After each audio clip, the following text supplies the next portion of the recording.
Hello, my name is Sinead. I'm a practice nurse and midwife trained, and this is Mollie Sue. She's 17 weeks old today.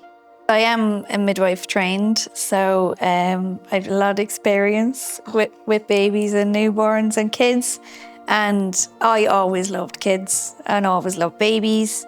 And I did have an ectopic pregnancy a couple of years ago, so then I just knew that it was something I really wanted. In December 2020, I had an ectopic pregnancy, so it was on Christmas Eve that we found out that there was no heartbeat. That Christmas was tough, and then when I didn't have a partner, after thinking about it for a long time, I decided to reach out to Sims and got a fertility check done. I suppose I did look around different places, and Sims just seems to be highly recommended and easy to get to.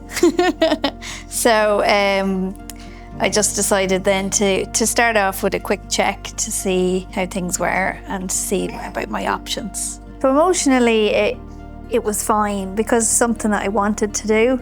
So I knew it would be tough, with the different drugs and different treatments, but the overall goal was in my mind. So yeah, the fertility journey is long.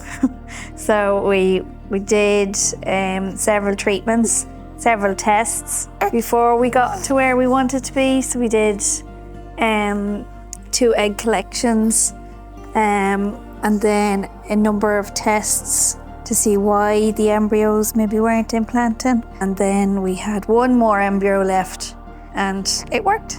I was determined to keep going because the overall goal was to have a baby. It is tough though when you go through a cycle and it fails or it doesn't work. Even I had to cancel a cycle before because I had COVID.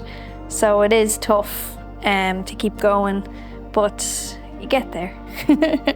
Going down the donor route is like you're given the website and to look at the different options and what race you want to decide and what background. And Mandy was very good. She's the lab manager, and the chap I chose, his mom and his grandmother were both nurses as well. So I thought, well, that's kind of similar to me as well.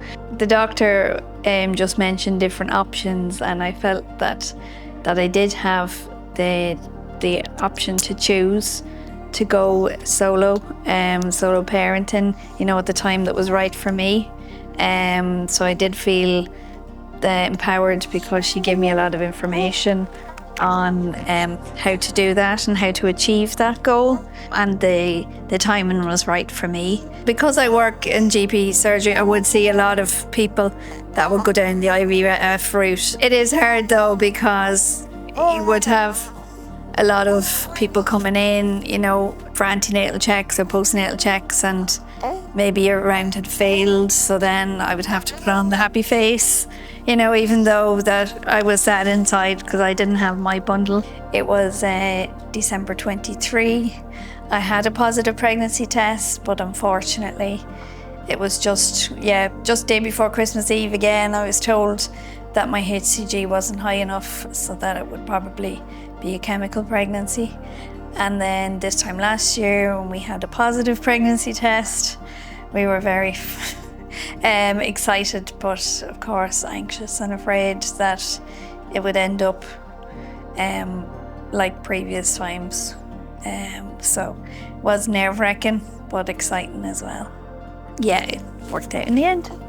The support from my family and friends were great. Like my family, I come from a big family, so everybody just accepted my decision with open arms. The first time then I held Mollie, it was amazing. She's all my dreams come true. So it was worth the long road, definitely. It was a good choice to make.